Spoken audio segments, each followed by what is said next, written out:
Good evening, everybody. My name is Ellen Lafferty, and I'm the chairperson of the League of Women Voters of the Ann Arbor Brighton Howell unit. I welcome you to tonight's online forum featuring the candidates for the 47th District of the Michigan House of Representatives. The candidates will be on the ballot of the 2020 primary election on Tuesday, August 4th. The views expressed tonight are those of the candidates and not of the League of Women Voters or our co-sponsors this evening.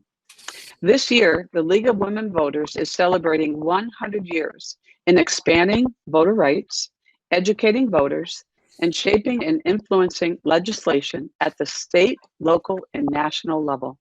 We are pleased to sponsor these forums. The League is a nonpartisan, civic, and political organization that encourages informed and active participation of all citizens in government. We work to increase understanding of major public policy issues and seek to strengthen and broaden knowledge about our form of government and democracy. While the League does not support candidates or parties, we do take stands on issues we have studied. One of the League's most important goals is to assist voters in making informed choices at the polls. Therefore, we bring you tonight's program. It is my pleasure to introduce our moderator for tonight, John King of WHMI, who will explain tonight's format and get us started. Thank you. All right, thank you, Ellen. All right, our forum this evening will have the following format. Each candidate will have an opening statement of up to 1 minute. Each candidate will have a closing statement of up to 90 seconds. In between, I will ask questions. These questions have come to us via the Livingston County community. They were put together by a panel made up of the League of Women Voters and local media. Each candidate will have 90 seconds to respond to a question. At appropriate times, the timer will hold up their card with the amount of time remaining and then finally a stop sign. And candidates, please do stop when indicated so all have an equal opportunity to participate. The order of who speaks first, second, and so on is alphabetical. The initial responder will be rotated so that each candidate will have the opportunity to be first to answer a question. So number one will get the first opening statement and also the first closing statement. The rationale behind this is that the first person should not be able to make the first impression and the last impression. And it's now my honor to introduce three of the candidates for Michigan's 47th District House Representative, Robert Bazat, Yvonne Black, and Megan Recklin. We are ready for your opening statement, Bob Bazat.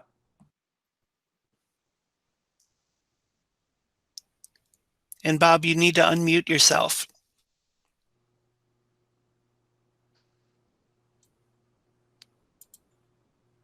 Either click on the microphone icon or use the Control-D shortcut on your computer's keyboard.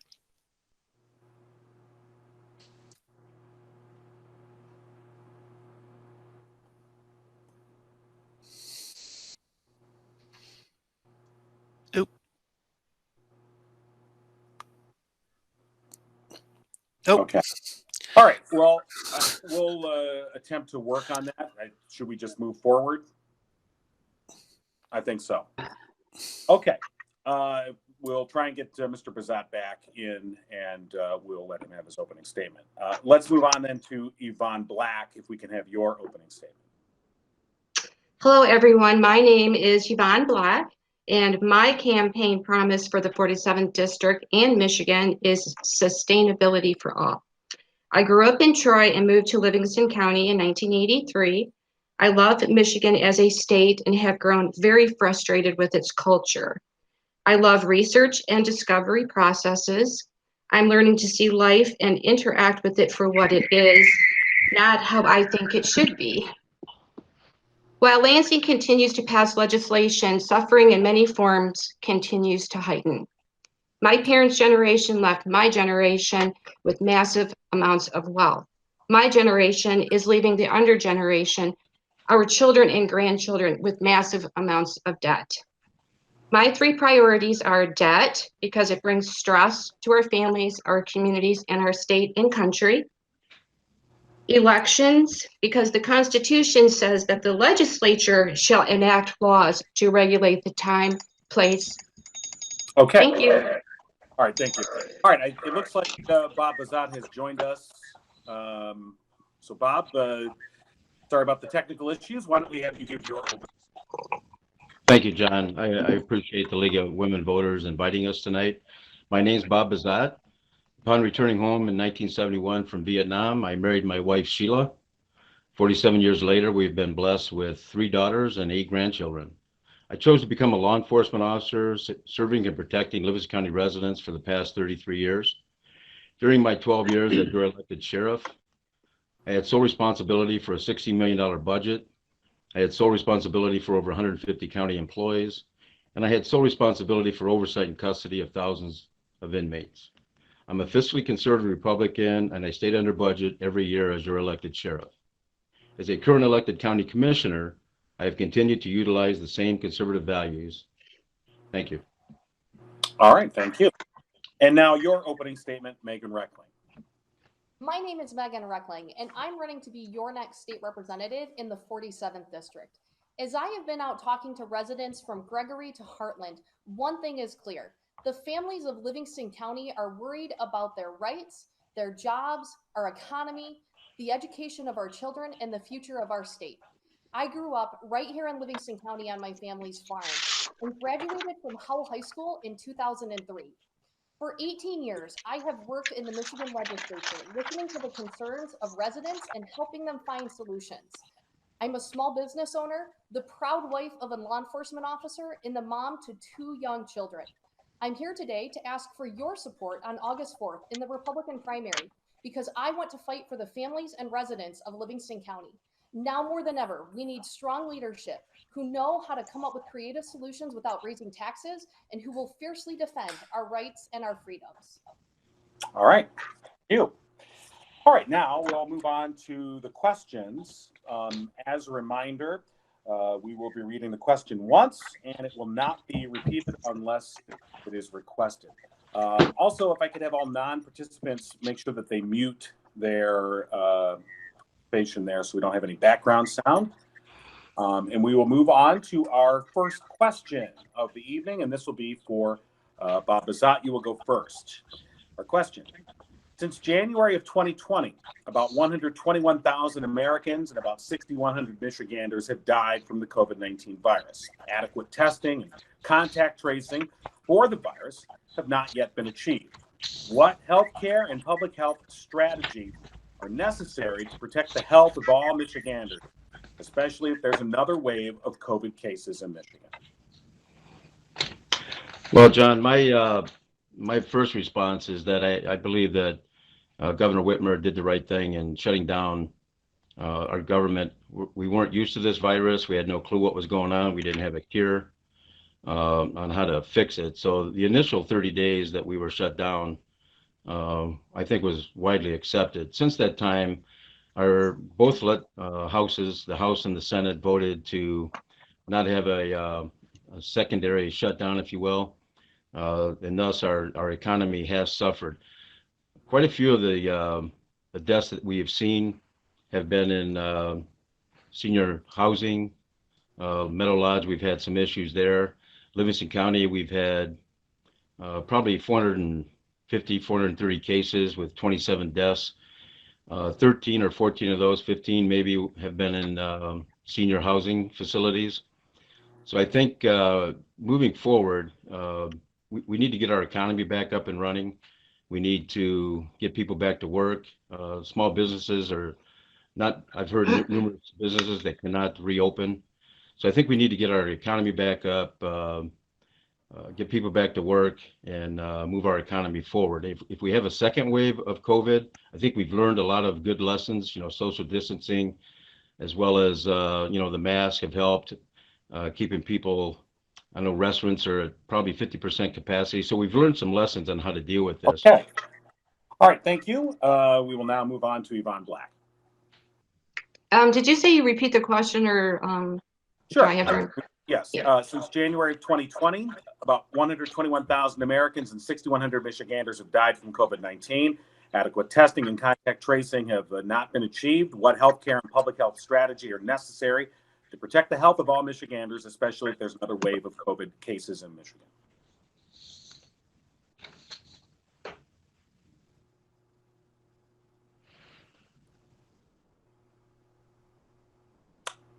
Yvonne, you need to unmute yourself. Yeah, that was interesting. The computer kind of shut off and unmuted me. Sorry about that. So I think that we need, we're reopening the economy and that's good, but there is a lot of suffering that's going on from the fallout of the COVID-19. And I think that we really need to focus on getting people healthy outside, outdoors, being active. I think that would help a lot of people. All of the things that Bob said makes sense because it's pretty much what's happening in our state right now. So I'm not going to reiterate all of that. But I don't really think the contact tracing is working. I've talked to a lot of people that the apps, they're not actually working. And I don't even really see how that can be possible because a lot of people aren't testing, a lot of people aren't reporting. And so are the apps actually beneficial, or is it just another experiment that's very costly for our communities? So I think there's a lot of different ways to keep ourselves healthy. And again, the nursing home situation, Governor Whitmer, that's all under investigation by the Senate. So I really don't, going there is, when they get their investigation, when the complaint that was filed against the governor goes through the appeals court, and then it goes through the Supreme Court, I'm hoping that they rule and decision that is very unconstitutional what she did. It's a governor just shouldn't be able to continue. Okay. Thank you. And now Megan Reckling. When we look at having a second wave of COVID here in Michigan, there's a few things that we need to prioritize. First and foremost, we need to focus on protecting the most vulnerable among us. And we know since the beginning that that means the seniors living in congregate care facilities. The amount of seniors that have passed away in Michigan, just in our nursing home facilities, equates to 35% of the deaths here in Michigan. That doesn't account for the deaths of those seniors who died in other long-term care facilities like assisted living homes and foster centers. When we calculate that in, the percentage is even higher.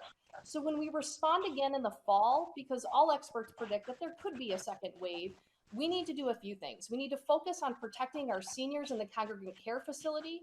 We need to make sure that our schools are prepared and ready to continue to educate our children. And we need to make sure that we are more flexible, allowing for regionalized responses. And that way we're not blanketing the state with a one-size-fits-all policy that detrimentally harms certain areas while potentially helping if there are hotspots that we need to focus on.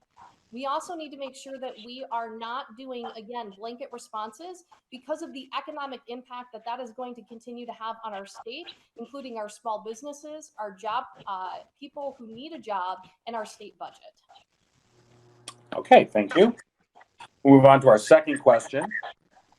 On May 14th, armed protesters entered the state capitol in Lansing, protesting Governor Whitmer's executive orders to stop the spread of the COVID virus. The protesters tried to force themselves onto the floor of the legislature. Could you comment on the nature of those protests and what, if anything, should the legislature do to prevent armed protesters from seizing control of the legislature?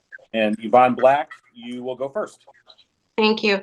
Well, first off, it is our Second Amendment right to keep and bear arms. And I think that, people are making statements. They know that what the governor was doing was very detrimental to our economy. And they didn't try to get into the Senate. They were merely standing in the foyer. So I don't agree with the comment that they were trying to force their way into the Senate. They were standing in the foyer. And I do think that there's nothing wrong with protesting and open carry. Michigan is a lawfully open carry state. And I don't think all the protesters were armed. Some of them were, most of them weren't. I think it was a very peaceful protest. And I was actually encouraged that people came out and expressed how they felt about what the governor was doing in our state. As Bob said, it was new to us. We didn't know what was going on. We didn't know how deadly it was. We didn't know how many people were going to die. But I think as the numbers came out and people began to recognize that it wasn't as much of a threat as they thought in the beginning, because we had like hydroxychloroquine, we had other ways of treating the disease. We began. Okay. All right. Thank you. And Megan Reckling. I believe that the protesters have the absolute right to keep and bear arms, and that includes keeping and bearing arms in our state capitol building. I understand that the photographs that were shown after that event can paint a picture. However, that's not the complete picture.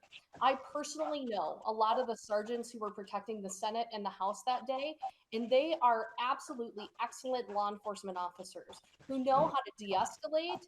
And at the end of the day, the citizens of Michigan and all of the citizens of our country have the right to assemble and protest peacefully under our US Constitution and our state constitution.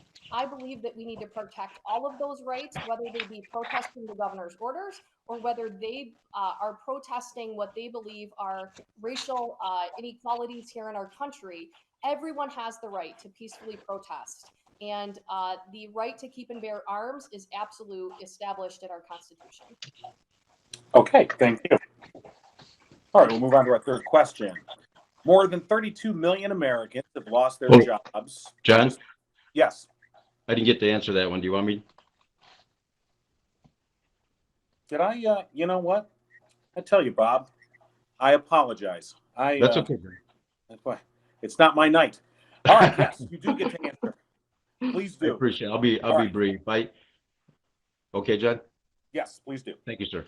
I agree that the protests and pretty much they were just there out of frustration. After 30 days, they were concerned about feeding their families, supporting their families, and that's what was so upsetting. Second Amendment, I don't have a problem with Second Amendment protesters carrying arms. They were legally protesting. They have a right to do everything that they did. Everything that I seen was peaceful, which is what we're about. We're a peaceful, we can protest peacefully, and we all acknowledge the right. It's when it turns to violence is when we all have an issue. And as a law enforcement officer, that's when I would draw the line. But I respect the right of the Second Amendment people to be there. And we're concerned about all 27 of our amendments, but certainly the Second Amendment is probably one of the most important. But I feel that that was fueled by frustration because people didn't know how they were going to feed their families. They didn't know how they were going to support their families. We've seen so many businesses go under and not be able to reopen. So we've seen suicide rates go up, and we've seen domestic violence go up. So there's a lot of concerns with the shutdown. So I respect the fact that the people were in Lansing protesting peacefully, and I support and back that. Okay, thank you. And again, my apologies. Thank you, John. Okay, we will now move on to question 3. More than 32 million Americans have lost their jobs in just the first 3 months of this year. And as of April, Michigan had a 22.7% unemployment rate. All of this economic wreckage will cause Michigan to have a projected $3.2 billion budget deficit. How should Michigan support its citizens, especially the unemployed, given this deficit? And Megan Reckling, you'll be the first to answer. Thank you. I believe that it is imperative that we help our state recover from the damage it has suffered from the coronavirus faster than ever. I worked in the legislature back in our last state recession in the mid-2000s when we had to cut $2 billion from our state budget. I know that our state is facing some very tough and challenging times ahead, but we need to support the residents. There are still thousands of residents across the state and those in Livingston County who contact me daily who have still not received a single unemployment check. We need to make sure that we are helping them go through the process, receive the money that they were promised. We need to work on helping our small businesses get back on their feet as quickly as possible by looking at what regulations we can suspend or permanently revoke to help them get workers back, and then help those who are unemployed get back into the workforce as fast as we can. Okay, thank you. Bob Bazat. Thank you, John.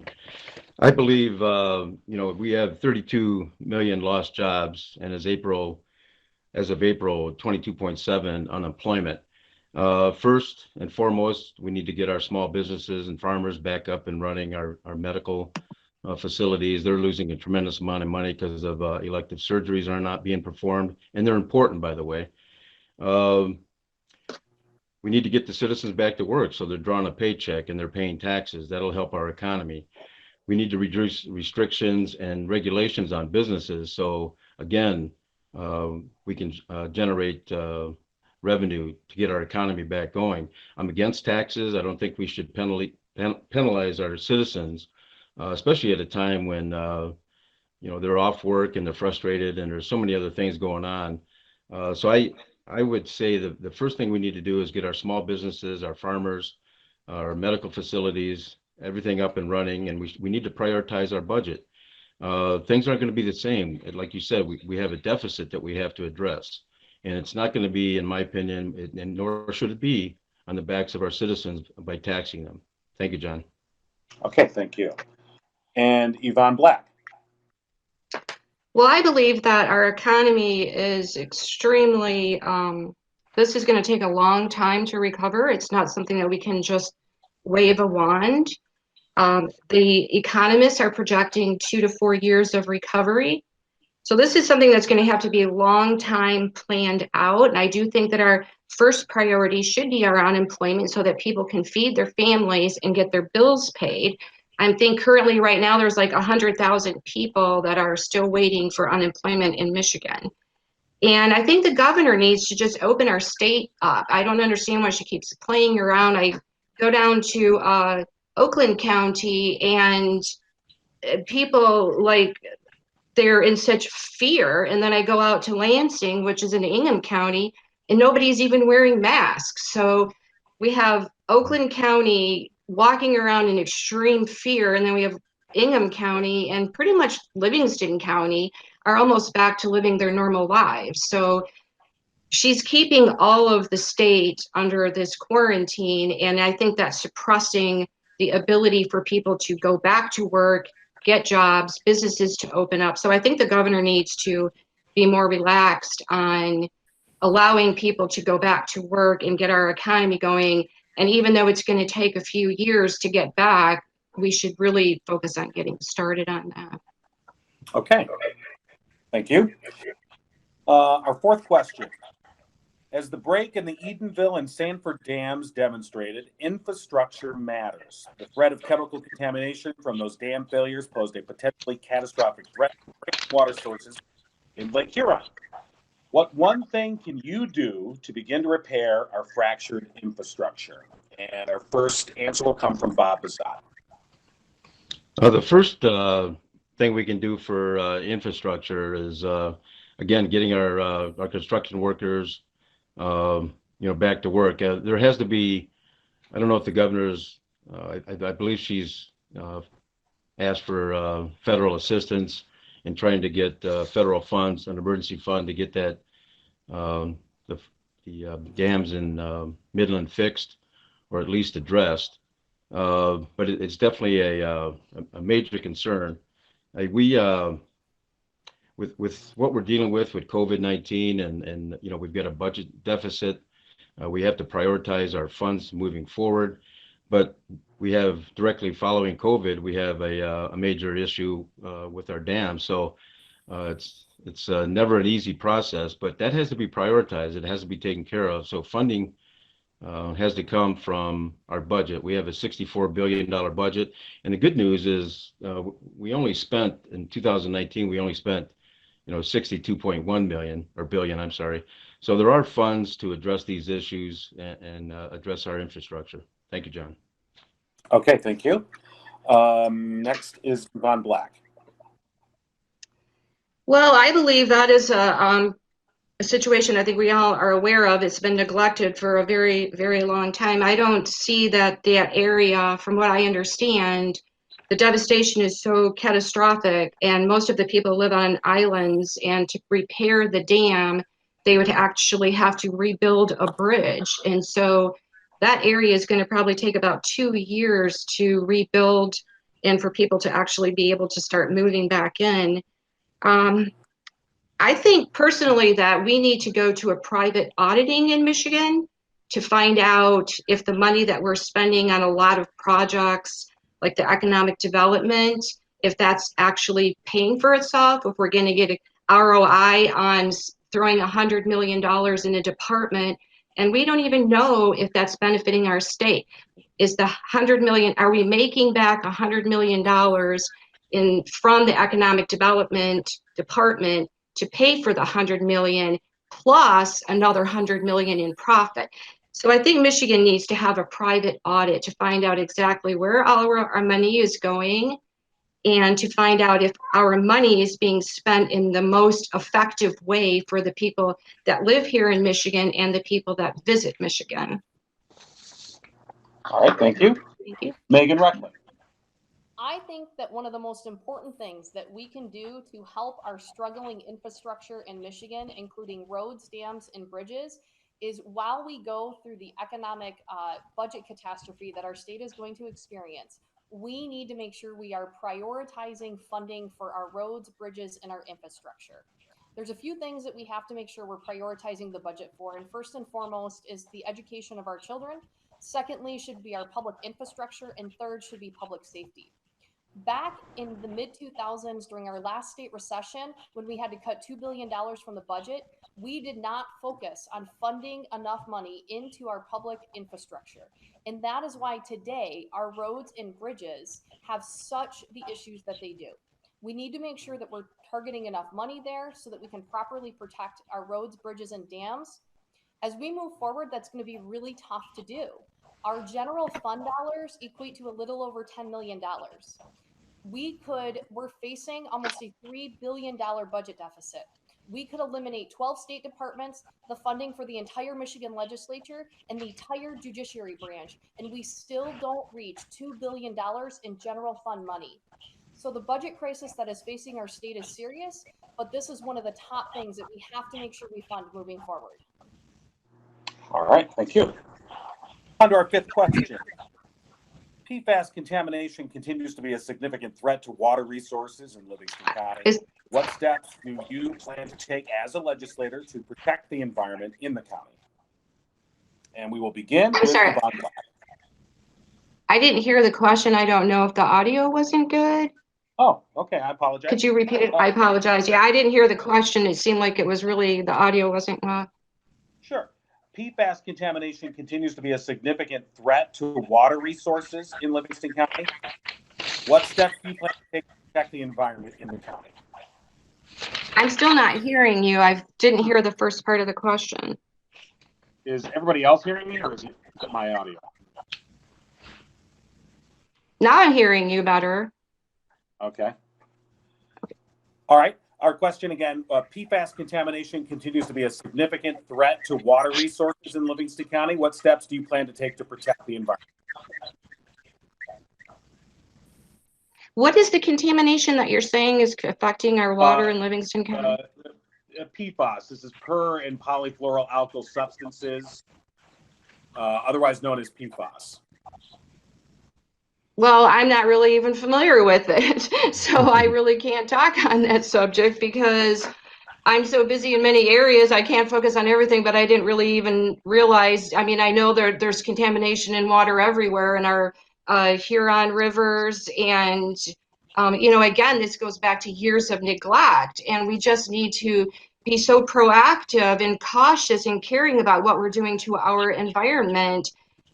We want to deregulate so that we can be more profitable, but at the same time, we have to go back to personal responsibility. And I think as a country, as a community, as our own people, we kind of are neglecting personal responsibility. It's something that we're kind of setting on the wayside for, having fun. And I think that we all need to start taking personal responsibility for our own actions, the actions of our families, the actions of our communities.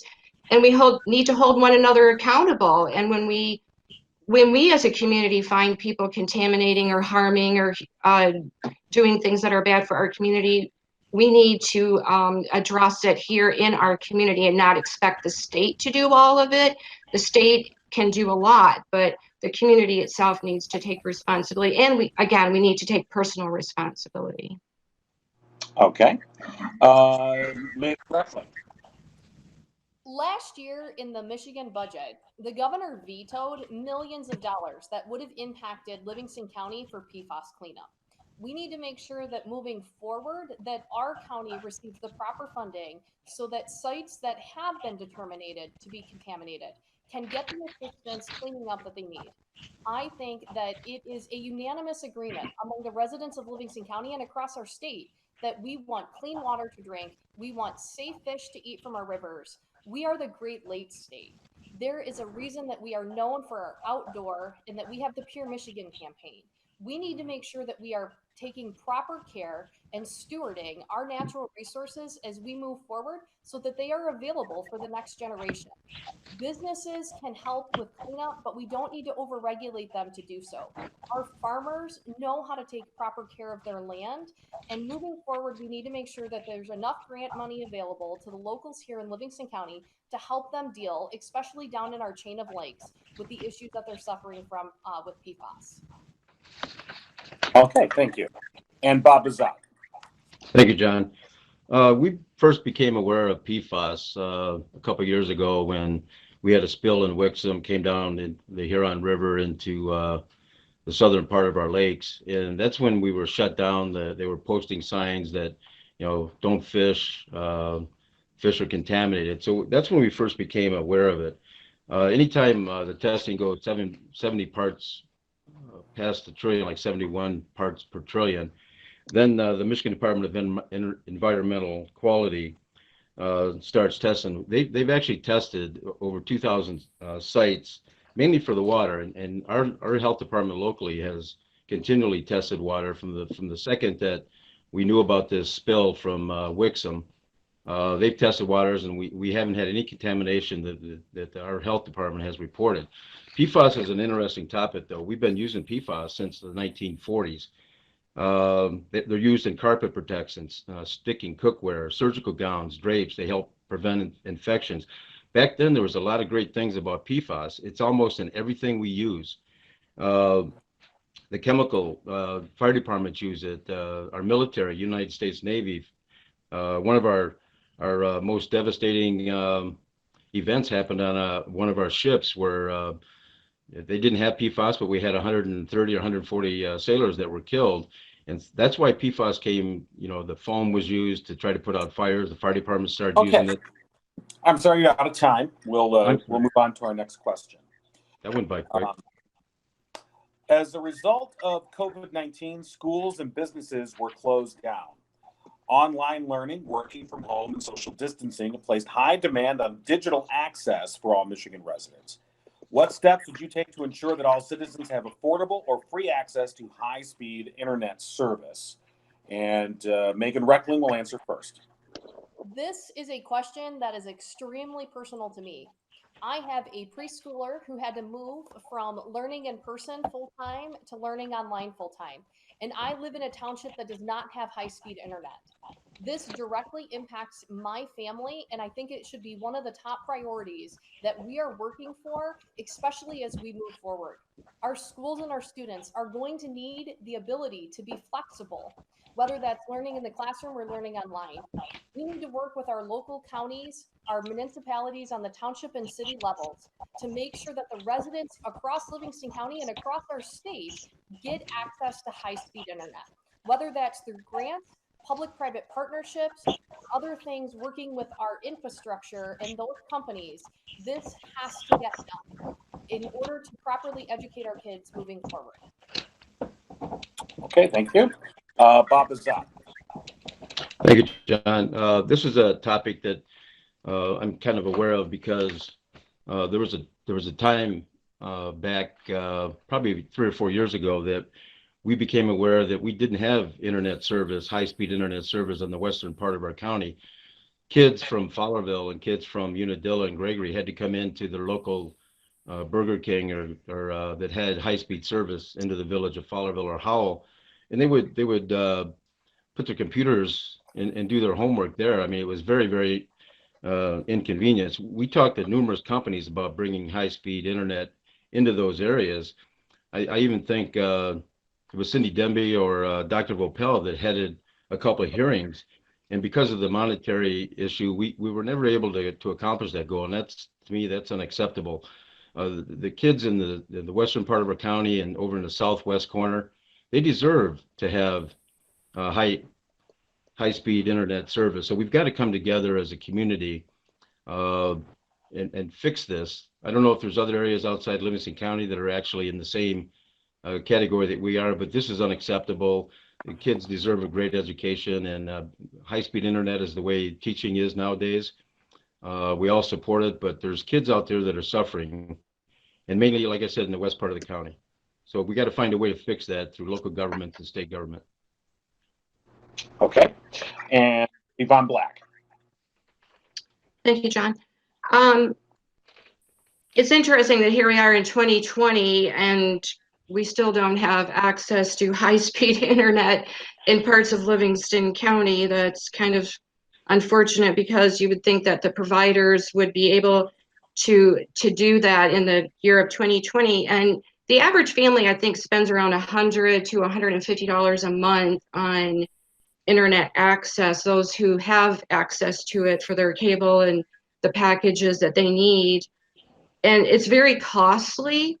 And if the children aren't going to be going back to the brick and mortar schools in the fall, you know, maybe the legislature could work on a tax credit or something for the cost of the that the parents have to spend for the cost of the internet, so that their children can be educated somehow, in whether it's in a school tax or like a tax credit on your state taxes. And I think the internet providers themselves could possibly work out some kind of a partnership with the school systems or with the families that are actually having to use it for the schooling purposes. Maybe they could give them a discount on it, so that instead of paying that, you know, $100 and $150 a month, they could get a discount on it because of the economy and all the other financial burdens. Thank you. All right, thank you. We'll now move on to our final question. Michigan's K-12 school system has had undesirable levels of student performance in recent years. Given the COVID pandemic and a projected $3.2 billion budget deficit, what strategies do you support for the maintenance of quality K-12 and post-secondary education in Michigan? And first answer will be Bob Bussac. Thank you, John. Education ranking in Michigan for our schools is we're 37 overall. We have Massachusetts, New Jersey, Florida, Washington, New Hampshire in the top 5. Overall, higher education, we're 40. Pre-K through 12, we're 29. We consistently rank in the bottom half statistically in education. Totally unacceptable. You wonder, why hasn't this been fixed? There's been, you know, No Child Left Behind by President Bush. There's been opportunities out there. I think some of the solutions, you know, professional development for our teachers, compensation is always an issue, quality, working conditions, classroom sizes. We're one of only 15 states that do not have a limit on classroom size. Retention of our teachers, you know, they're going elsewhere for better jobs and better benefits, and I think that's something we need to address.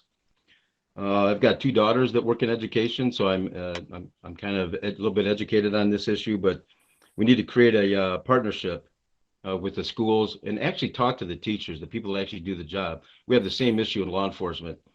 They're passing laws up in Lansing without holding hearings and talking to the people that actually do the job. And I think that's something we need to do in law enforcement. We need to do it in education. Thank you. All right, thank you. Yvonne Black. Thank you, John. So my perspective on education is this has been a passion of mine since 1996. And in 1996, I was told by the public schools that it was more important for my child to feel good than it was for her to know how to actually write a paper that was constructive and readable. So it was for many years of huge concern for me. And up until 1979, the control of local schools was with the local schools. We actually had the schools had their own school elections. And then 1974, President Jimmy Carter signed an executive order and established the Federal Department of Education. And since then, we've completely lost local control, and it's gone to a national curriculum. And we've gone from being the top in reading, writing, and arithmetic to the bottom in reading and writing and arithmetic. So over those past 40 years, it's shown me that the federal government intervening in our local schools is the biggest problem that we have in America. And I think that our local schools should figure out how to get back to local control, local curriculum, trying to meet the needs of the tests. It's not about the testing results of a MEP test or, you know, a national test. It's about the parent and the children in the schools. When I was a kid, it was parent, child, and school. Okay. All right, thank you. And Megan. Education is definitely a passion of mine, and it's something that I have spent years in the legislature working on. There is no doubt that the students here in Michigan are struggling. And as we move forward to recover from the coronavirus, they are going to struggle a little bit more. And we need to make sure that the teachers, our superintendents, the principals, and the students and their families have the support and the resources moving forward to make sure that we are not losing an entire generation of kids. First and foremost, we need to make sure that we're prioritizing our school funding to make sure that schools can properly provide the training to teachers and the technology that kids are going to need to learn in the classroom or learn at home. Next, we need to make sure that we're supporting schools of choice. Polls are showing that parents across Michigan are unsure about sending their kids back into a classroom for safety purposes. Now more than ever, protecting school of choice, where parents can decide to homeschool or cyber school their kids, are going to be important. But those decisions are going to have big impact on our schools with the lower pupil count. We need to look at reforming Proposal A to give more classrooms directly to the dollar. The funding formula passed in 1994 is inadequate and it's antiquated. It doesn't allow for flexibility in students, and it doesn't allow for the flexibility in fixed cost. Finally, we need to reform teacher evaluations so that teachers can better focus on educating kids and not worry about their evaluations as much. And we need to hold building administrators more accountable. Okay. All right, thank you. It's now time for our closing statements, and we will begin with Bob Bazat. Thank you, John. I have served my country and I have served my county. Speaking from my heart, I now feel called to serve my state. I have proven I represent Livingston County values by voting against raising taxes or millages. I have proven I represent Livingston County values by voting to protect the unborn. I have proven I represent Livingston County values by voting for and supporting our Second Amendment rights. I was grateful to have received your vote as sheriff. I was grateful to have received your vote as county commissioner. I now ask you for your vote again on August 4th for the 47th District State House of Representatives, so I can continue to represent Livingston County values in Lansing. Thank you. All right, thank you. Yvonne Black, your closing statement. Thank you, John. I haven't written anything down. I just kind of want to speak from the heart as to why I think I would represent Livingston County well in Lansing. And the reason I think that is because I think our debt is out of control. And as I stated before, stress from being so much in debt. Every family is probably $200,000 to $250,000 in debt if you look at, you know, mortgages and everything combined. And the level of debt that our state experiences right now because of unfunded retirement, that needs to be seriously addressed. We need to address the debt. And another reason I want to go to Lansing is because of our elections. Right now we have a very serious election issue with the absent voter ballot applications. It's unconstitutional. It's misrepresented. I'm not opposed to absent ballot voters. I think voters should vote however they choose. If they want to come to the polls, they should come to the polls. If they want to vote absentee, they can vote absentee. I believe what our Secretary of State is doing is absolutely wrong. And I think that we need to understand why these things are happening in our communities and across our state. Okay, thank you. And now, Megan Reckling, your closing statement. I'm Megan Reckling, and I'm running to be your next state representative because I know that the stakes this fall are higher than ever. I have the energy, the experience, and the vision to help lead Michigan through these challenging times. I love our community and our country, and as a mother, I am worried about the future of our nation. Leadership is about more than just showing up to vote.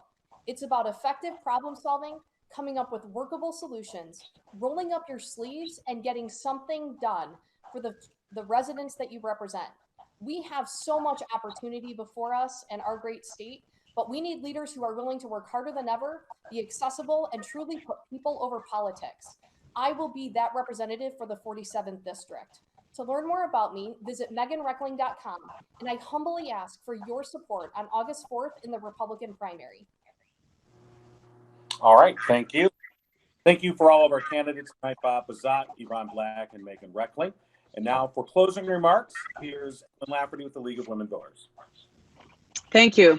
The League wants to thank the candidates for participating in tonight's forum, and to those who contributed questions from our general public, for the technology assistance provided by Glenn Fisher and Heartland Crow-Main Library, and finally to our partners, WHMI and the Livingston Post, for making this program possible. All of our forums will be available for viewing on our League's Facebook and webpage. You can also go to vote411.org, the League's voter resource guide, covering local, state, and federal candidates and current proposals that will appear on your ballot, and to view tonight's candidates' forums. WHMI and the Livingston Post will be sharing these forums on their platforms as well. The League reserves the right to publicize the forum and may, at their option, invite the media or some other entity not associated with any of the candidates or campaigns to provide televised, radio, or other coverage of the forum. Copyright ownership of the tapes or transcripts resides with the League. The candidates and their supporters will not use the forum, portions of the forum, or any audio clips, video clips, or transcripts for political advertising or other purposes without written permission from the League of Women Voters. With the passing of Proposal 3 in 2018, all voters are eligible to cast absentee ballots. In addition, while voters are encouraged to register ahead of time, Michigan law now provides for same-day voter registration by going to your local clerk's office. Just remember, no matter how you do it, be sure to vote in the August 4th primary election.